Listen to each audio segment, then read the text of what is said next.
Yeah, we're gonna start up. So. Yo, what's going on, everybody? It's annoyed if people Episode of SLTV. I think I can hear Peter in the background, that damn Asian bastard. Yep. And he's still talking, too. What's going on, everybody out there? I'm joined here by Charlie Bathgate and the Fresh Office. It seems like we've moved, what, 90 freaking times? 90 freaking times. This is hopefully the last one for a while, man. I think we got a space. We're good. So this is the new spot. There's Peter Zhang making deals, wheeling and dealing. No anime on the screen that you can see right now for the first time in a couple weeks. No, the anime's right here. Got some crew back there. This is hard to do. And then we got Mr. Rappaport, HF Bonds trader, just screwing up people's lives with his trading. It's great. So, yeah, man, it's good. It's a good spot. Nice. We got a view of the helipad and stuff, so that's all fun. Yeah, nice. So we're here to talk about the red pill here. We got some crazy traction on Twitter, man. Surprising. I know. And we definitely got a lot of a great response on it, and it's definitely setting up for round 2 here. But I guess today Charlie and I are going to discuss a little bit about how we started it, and what was the reason why we kicked it off, and it's the whole process behind it.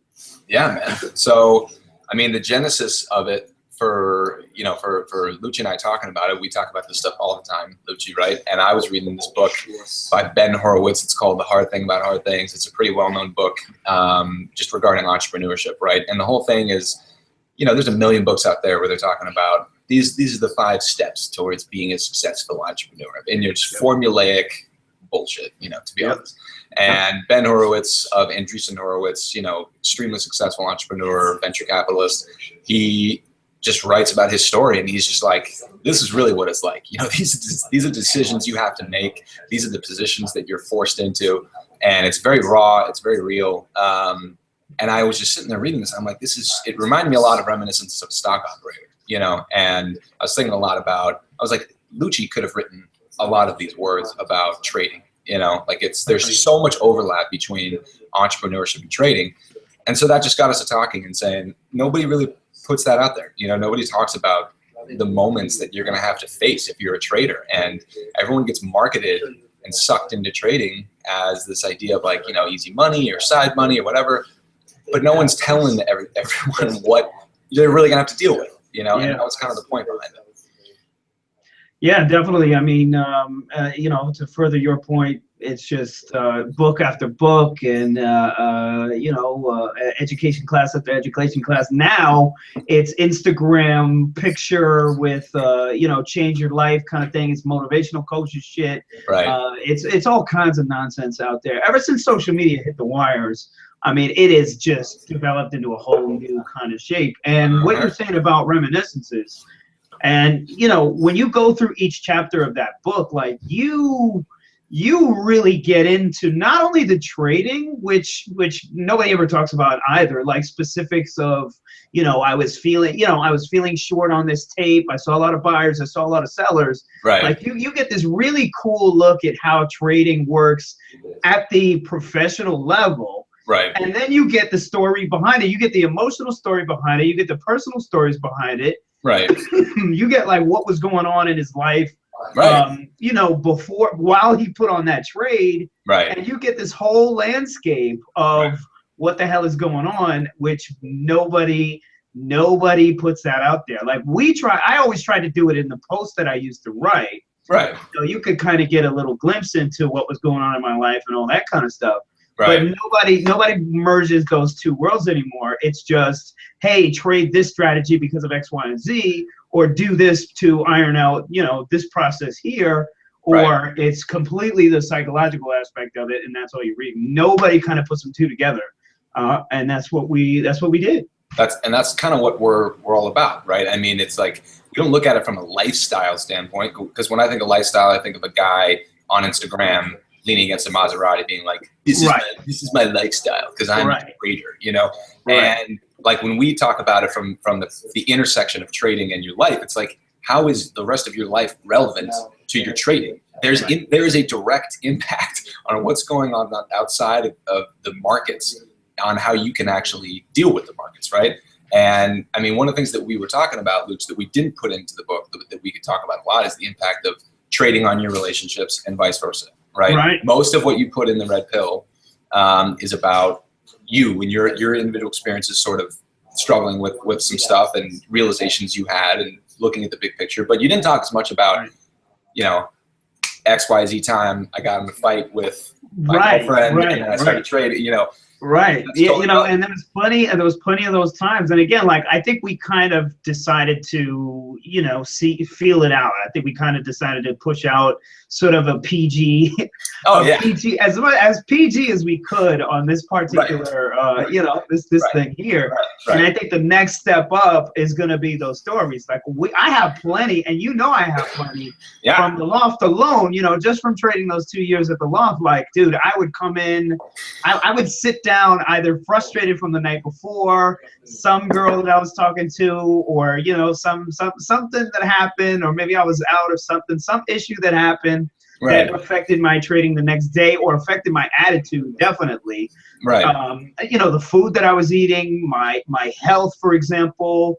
If I let's say neglected my health for a while and was just eating shit takeout food for a long period of time, it would hit me. Too many faux mornings. Exactly, it would hit me eventually. It would hit me eventually, and you know, and it would show in the P&L as well. So you know, the emotional aspect of your, you know, the relationships that you have, let's say with a girlfriend or a wife or your kids, or let's say even your business partner. So at a time, you know, I remember I wanted to freaking kill Peter Zhang for a long period of time. You know, that also had an effect on my attitude and all that kind of stuff. So you know, there are so many stories, bro.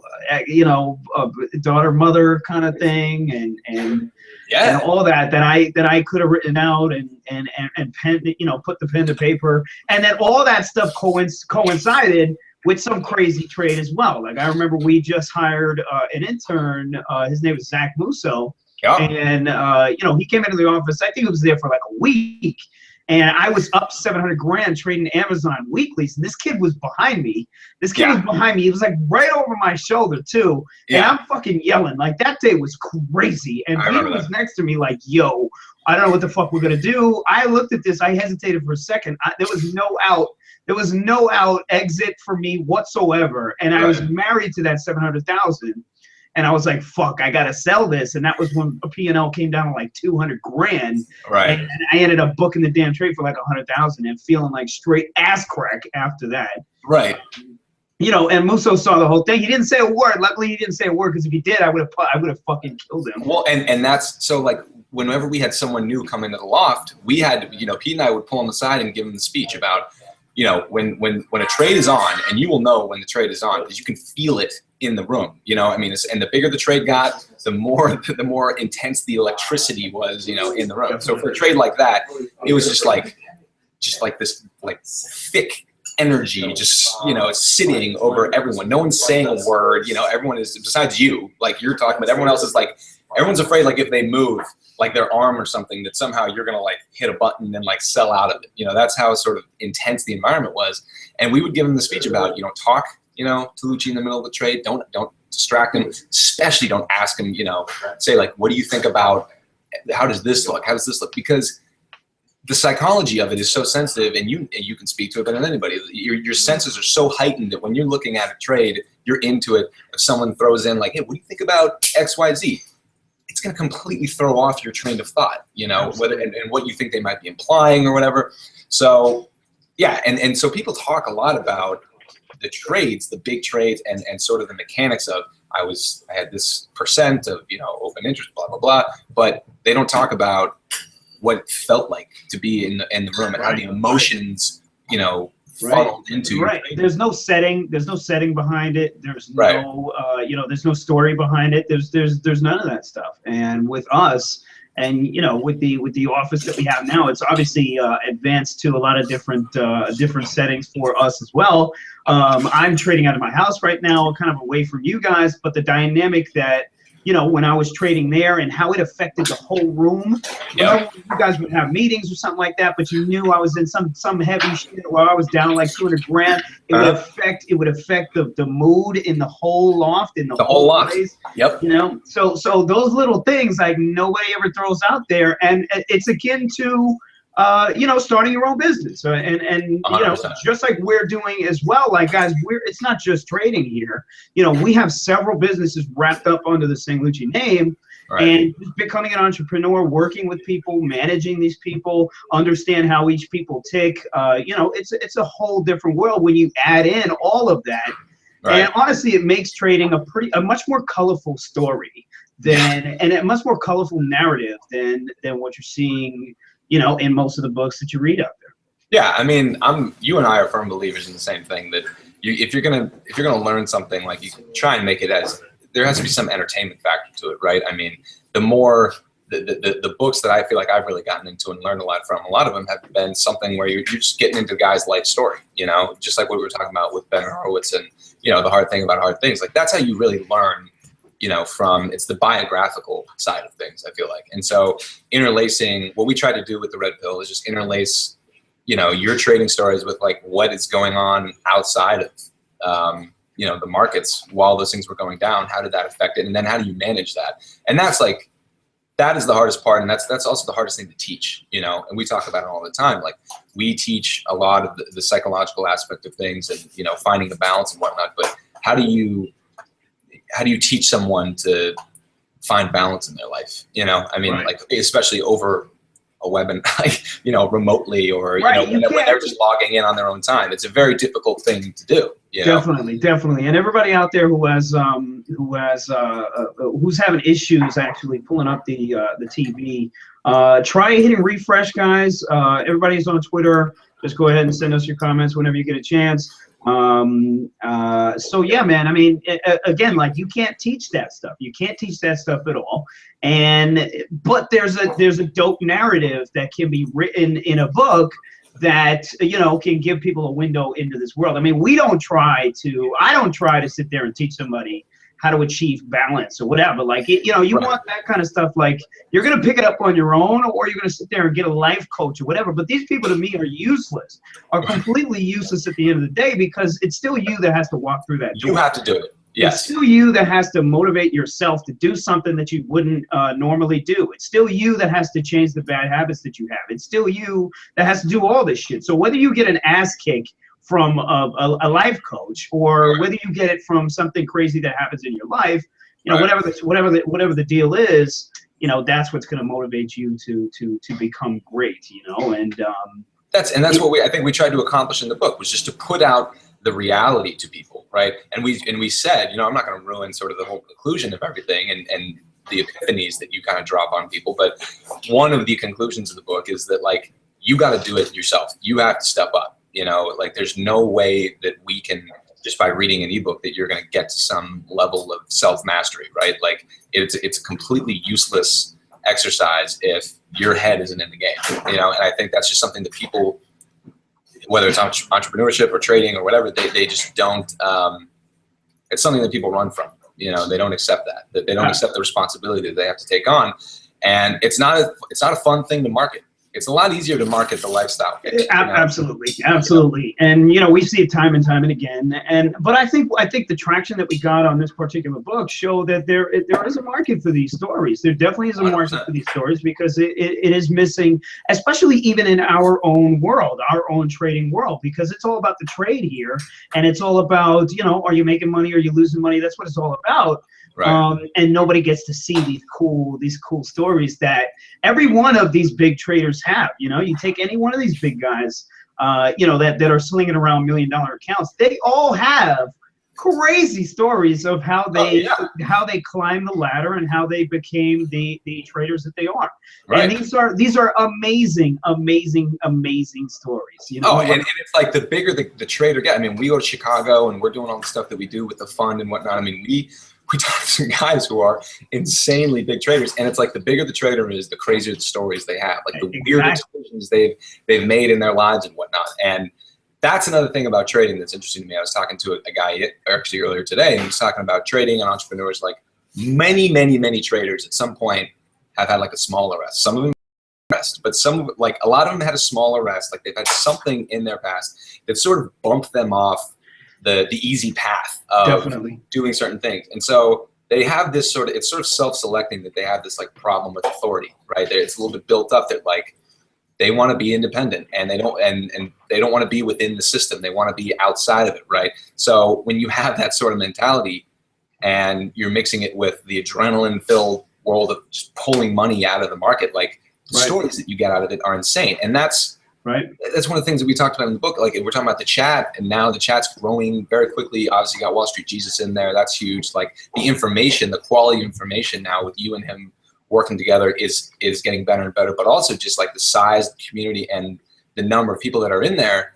That's one of the best things someone who's learning how to trade can do, is sit in that room and just interact and engage and just see like that the culture and the community of what they're getting themselves into. You know, get to know the individuals in there. But yeah, and again, that comes down to the industry. It comes down to the sort of the norms of our industry, and the norm, at least what it was like quick hits. Give me an alert. Let me see if I can do some shit with it. Yeah. And now I think people are progressing to the point where they're like, that is, you know, it's not really going to work. And I'll give you a great analogy that I saw Louis C.K. talking about, you know, newer comedians. He was like, you know, the new guy will come out there and it doesn't really have a dope narrative about himself, and he'll just go out there and get quick laughs, you know what I mean? And he'll make some money, you know, he'll book some gigs, and he might have a career, you know, for an extended period of time, who knows? But the guys who are really great,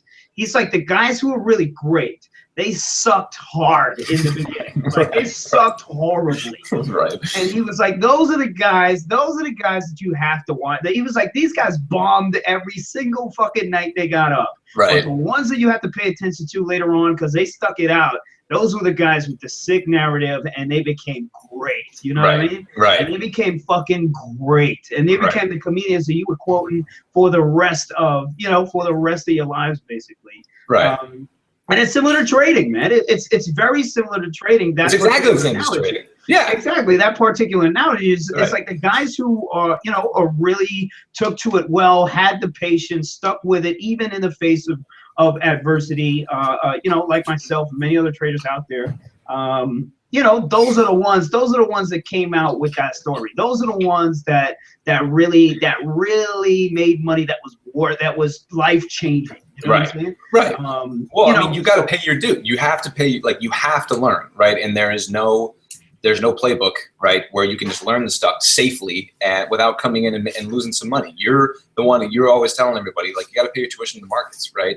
And you did that for a year and a half, whatever. I mean, everyone who's been around us for, you know, more than a month has heard, you know, a story about you getting your ass kicked for the first year or year and a half, whatever. But that's the mistakes that you make, and we talk about the same thing with entrepreneurship. Like, those are the things that get seared into your brain as lessons of, don't do that stupid thing that you did that resulted in that horrible brand that's now in your, you know, in your brain, in your memory. Like, that's how you learn, and that's how you progress through that stuff. Right. So guys, I mean, I think the second and third versions, you know, of this book really are already laid down. I mean, you guys told us that you love this, you know, this smaller ebook that we pushed out there. Like, I have a shit ton of stories here, and then we can also weave in entrepreneurship as well, but just more the real aspect of it, tying it to, you know, personal lives, tying it to personal relationships, tying it to real emotions. And the drivers of those emotions, you know, that's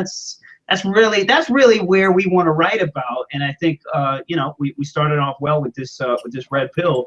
You know, maybe we just keep it on the same thing. Who knows what we'll call the next one? But definitely look out for the next one, guys. Yeah, and I think tomorrow we're gonna have some fun with. I mean, we had a lot of fun coming up with the name of the book. There were some names that were like absolutely atrocious that we were throwing out there, and Ezra was helping us, and Pete was in there for a little while, and Breitbart, and Gamba, the whole crew. So we might have some fun tomorrow throwing out some, you know, failed names for the book. Sounds good. And too, like, everybody's who's been asking us too, like, where's the content, you know, on SangLucci.com. Obviously, you know, things dropped a little bit as far as the content and what we used to writing. Like, I myself used to write all the time. Charlie used to write all the time as the professor about entrepreneurship as well. There was a lot of traction that we got, you know, on those articles as well. And we're looking to push out, you know, similar content as well. But again, like, there's so many things going on in the world of Sang Lucci Lucci. Yeah. You know, it's difficult to kind of do all of this, and that's a story. That's a narrative in and of itself. You know, having to write, you know, quality material. Like, guys, I spent a good amount of time writing these stories, you know, and then refining these stories. Charlie would refine a lot of these stories. Right. And I would just sit there and write. I'd write a bunch of crap here for Charlie to see. You know, it's like, this one might be a little bit too much. You know, because I went rated R with some of this stuff too. Oh yeah. There's a couple of them that I saved them. I was like, I'm not throwing this away because this is gold, but we can't put this out there right now. Like, no way. You know. So again, like writing like that and really going in and being able to write content like that, like you have to be focused on it. Like you have to. It has to come naturally. And again, for any writer out there who wants to write content like that, you know, it either comes naturally or it doesn't come at all, or it sucks. You know what I mean? It either comes naturally or it freaking sucks. So lately I've been trying to write, you know, a lot of things, and I'll go over and take a look at it and be like, this is horrible, and I'll throw it out the window. Yeah. But Charlie caught me at a good time for this particular post. I think I was recently, I don't know where I was. Kind of January when we first started it. Yeah. I think I was on a break from everything, man. And it was just me. I think I was just hanging out with Imani, my daughter. And he just caught me in a good place. So I was able to just crank a bunch out. And, you know, it clearly people enjoyed them.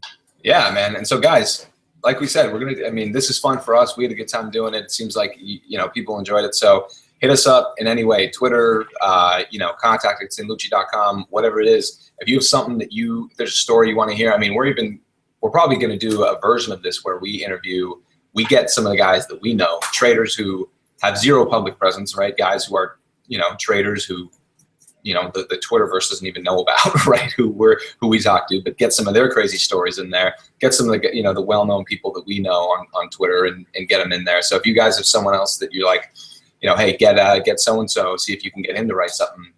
You know, I want to hear one of his stories. Just tell us, and we'll see if we can grab him. Yeah, I mean, Lucci, you talking about the content. We got a lot of cool stuff planned for later in the summer. You know, we got what we're really, I think, having a lot of fun doing now is building out the team. You know, it used to be you, Pete, and I. That was it. We were doing every single job, and now there's a big team. You know, we got 15, 20 people within the whole operation. You know, things are growing, and it's meaning that we can really focus in and, you know, specialize in a lot of stuff, which is fun.